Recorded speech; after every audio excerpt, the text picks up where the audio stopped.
Les bureaux de vote ont ouvert ce matin à 7h GMT. Ils fermeront dans un peu moins de 2 heures, à 20h, heure de Madrid. On attend les premiers résultats dans la soirée.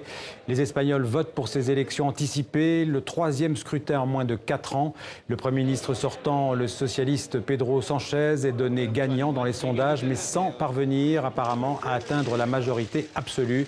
Selon les premiers chiffres disponibles, en tout cas, la participation est forte, nettement plus élevée que lors des élections de 2016. On va retrouver en direct depuis Madrid François Musso, qui est le correspondant en Espagne du quotidien Libération et de Radio France Internationale. Alors François, pas encore de résultats, mais le socialiste Pedro Sánchez pourrait gagner son pari et sortir renforcé de ces élections. C'est la question qu'on se pose. C'est aussi, effectivement, vous l'avez dit, le principal pronostic. C'est la plus grande vraisemblance qui existe depuis ces derniers jours. Mais c'est aussi extrêmement à mettre entre parenthèses parce qu'on peut avoir ce soir une énorme surprise.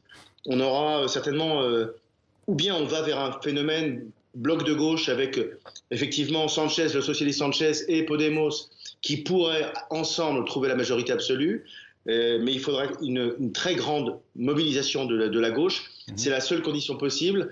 L'effet Vox, donc du parti extrémiste Vox, pourrait avoir servir comme levier. Alors François, si les socialistes arrivent en tête, la droite traditionnelle pourrait faire alliance avec l'extrême droite pour écarter Sánchez du pouvoir. C'est une possibilité?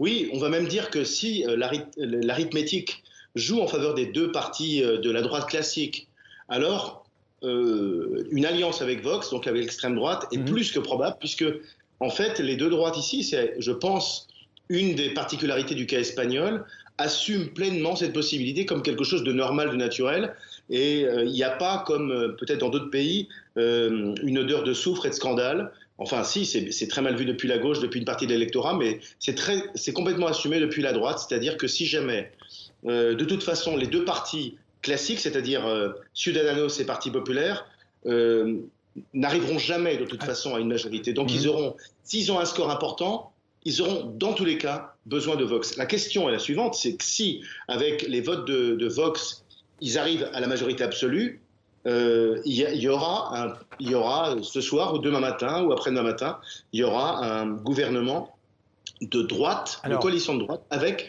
pour la première fois la participation à l'extrême droite. Encore une question justement, en parlant de l'extrême droite, selon les sondages, ce parti Vox pourrait rafler plus de 10% des voix.